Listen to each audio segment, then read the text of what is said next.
પ્રજાસત્તાક પર્વ નિમિત્તે પણ નાયબ મુખ્યપ્રધાન નીતિન પટેલ કોંગ્રેસ પર વાર કરવાનું ન ચૂક્યા। નીતિન પટેલે કહ્યું કે દેશના શહીદોને ભૂલાવી દેવાની જૂની સરકારી નીતિ હતી, પરંતુ મોદી સરકારે દેશની અખંડતા દર્શાવવા સ્ટેચ્યુ ઓફ યુનિટીનું નિર્માણ કર્યું। સાથે જ તેમણે અનામત મુદ્દે પણ વિરોધીઓ પર તંજ કસ્યો। સરદાર વલ્લભભાઈને ભૂલાવી નાખવાની, સુભાષચંદ્ર બોઝને ભૂલાવી દેવાની, ભગતસિંહને ભૂલાવી દેવાની, વીર સાવરકરને ભૂલાવી દેવાની, આવી જે જૂની સરકારોની જે ભાવના હતી એને બાજુમાં મૂકી જે મહાન નેતાઓએ દેશ માટે એમનું જીવન આપી દીધું એવા મહાન નેતાઓની યાદગીરી કાયમ રહે એ માટે માનનીય વડાપ્રધાન નરેન્દ્રભાઈએ સ્ટેચ્યુ ઓફ યુનિટીનું નિર્માણ કરાવ્યું। વડાપ્રધાન નરેન્દ્રભાઈની કેન્દ્ર સરકારે પણ તાજેતરમાં सामाजिक समरसता माटे जे नवो कायदो कर्यो के सवर्णोने पण एक ज्ञातिओने अत्यारे कोई पण जातनी अनामतनो लाभ नथी मळतो। एवी ज्ञातिओने अनामत 10%ની આપવાનો નિર્ણય કર્યો। તો આ તરફ નાયબ મુખ્યમંત્રી નીતિન પટેલે પણ કહ્યું કે બોગસ ડોક્ટર સામે કડક પગલાં લેવાશે। જ્યારે માહિતી આવે, કોઈ અરજીઓ આવે, કોઈ गुप्त माहिती मळे अथवा तो अमारा अधिकारीओना ध्यान पर ज्यारे आवी वात आवे छे त्यारे अमे तरत ज कायदेसरना कड़क पगला लईए छे।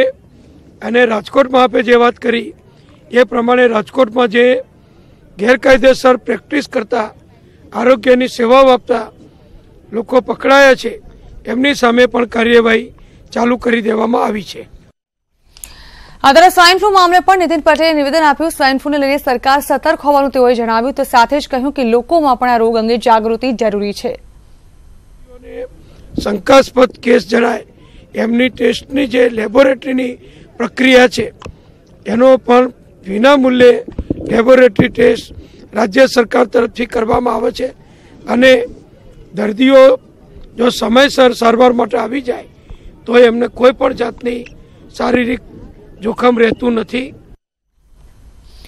મહુવા ખાનગી કંપની સામે લડતમાં જેલમાં ગયેલા 92 લોકોનું સન્માન કરવામાં આવશે। નીચા કોટડા ગામે બનાવાઈ છે લાપસી, જ્યાં સન્માન સાથે માતાજીને આ લાપસી ધરાવવામાં આવશે। આગળની રણનીતિ કરાશે નક્કી। કોંગ્રેસ અમિત ચાવડા અને પરેશ ધાનાણી આ કાર્યક્રમમાં હાજરી આપશે। ખાનગી કંપની સામે આ લોકોએ લડત ચલાવી હતી।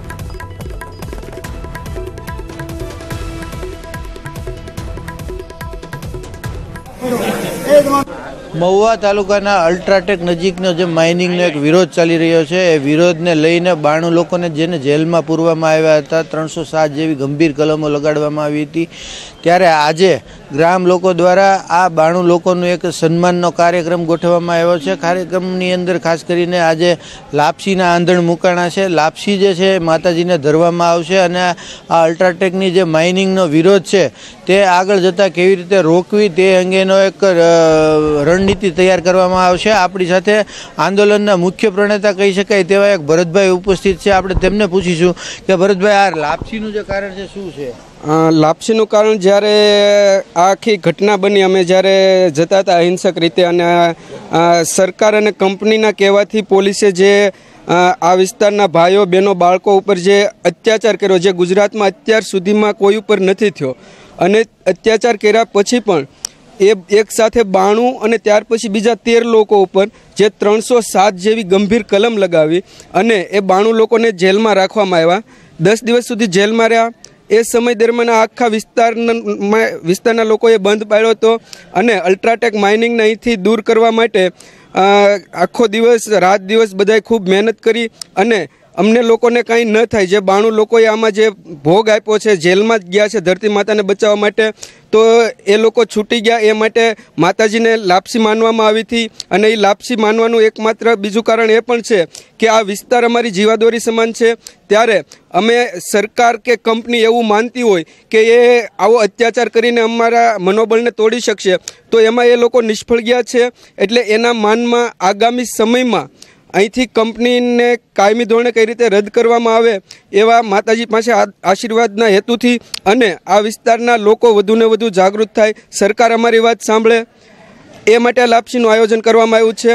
અમારો જે મુખ્ય હેતુ છે એ અમારી જીવાદોરી બચાવવાનો છે। જે મેથળા બંધારો અમે સ્વખર્ચે બનાવ્યો છે, ખરેખર સરકારે બનાવવો જોઈએ, હજી પાકું કામ તો બાકી છે બનાવવાનું. એના બદલે અલ્ટ્રાટેક માઇનિંગને મંજૂરી આપી એટલે એવું કહી શકાય કે અમારા ઘા ઉપર મલમ લગાડવાનું કામ સરકારનું હોય, એને બદલે એણે મીઠું ભભરાયું.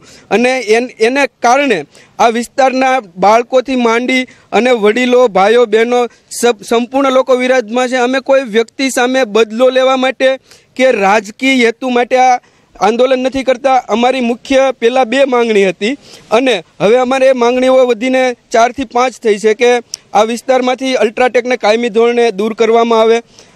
મેથળા બંધારાનું કામ જે વર્ષોથી પડતર છે, લોકોએ 40 લાખના ખર્ચે સ્વફાળો કરીને જે બનાવ્યું છે તેને પાકું કરવામાં આવે, એ કામ ચાલુ કરવામાં આવે. જે ખૂબ જ ભયાનક કહી શકાય કે અંગ્રેજોએ પણ આવું ક્યારેય નહોતું કર્યું જ્યારે આઝાદીની લડાઈ ચાલી રહી હતી ત્યારે આજની સરકારની આ પોલીસે કંપનીના ઇશારે બધા જ લોકોને ખબર હોય કે એમાં ખૂબ બધું સત્તા, મની, મસલ, શામ, દામ, દંડ બધું વાપરીને જે અત્યાચાર કર્યો છે તો એ આખો કેસ બંધ કરવામાં આવે. અને જે દોષિત પોલીસ કર્મચારીઓ જે છે, જે દોષિત છે એ કહું છું, દરેક પોલીસ કર્મચારીઓ ખરાબ નથી હોતા, પણ જે દોષિત પોલીસ કર્મચારીઓ છે તેની સામે પગલાં લેવામાં આવે.